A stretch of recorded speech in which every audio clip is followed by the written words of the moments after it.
Merhaba, hoş geldiniz. Merhaba, hoş bulduk. Şimdi siz benim yaklaşık olarak 3 yıl aşkındır, hatta 4 yıldır horlama protezi kullanan bir hastamsınız. Tekrardan yeni protezi yaptırmak için geldiniz. Ben böyle uzun soluklu protez kullanan hastalarım olduğu zaman hemen böyle bir yorum videosu çekiyorum. Bunu yapmamdaki amaç bu tedaviyi merak edenler için en azından bir fikir olması.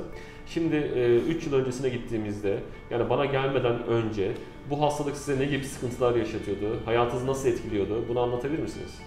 İlk başlarda gece aşırı bir horlama, uyku apnesi zaten vardı bende.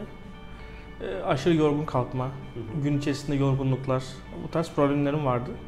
Daha sonra onu kullanmaya başladıktan sonra... Peki oraya gelmeden önce peki ne gibi yöntemlere başvurdunuz? Mesela uyku testi çektirdiniz mi? Sonra ne gibi yöntemlere başvurdunuz? Sonra bize nasıl geldiniz ya da neden geldiniz? Uyku testi yaptırdım. Gece bir 24 saat yani 8 ila 10 saat arası bir test oluyor.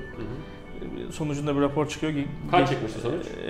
Gece 80 kere ortalama nefesim duruyormuş. Evet, bu şöyle söyleyeyim ben size, 30'un üstü ağır şiddetli, sizinki neredeyse 3 kat daha ağır şiddetli bir vakasınız.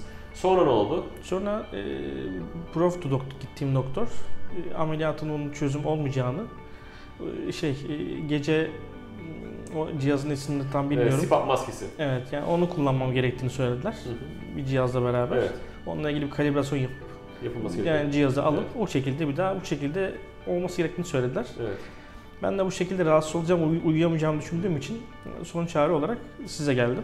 Aslında şöyle, ben hemen araya gireyim. Aslında o CPAP maskesi de doğru yöntemlerden bir tanesi, fakat onun problemi hastaların alışmayla alakalı olan problemler daha çok bir yaşıyorlar. de ses falan da oluyormuş galiba. Bazı dezavantajları var. Sonra bize geldiniz, biz size protez yaptık. Peki hayatınızda neler değişti? Gece horlama problemi ortadan kalktı.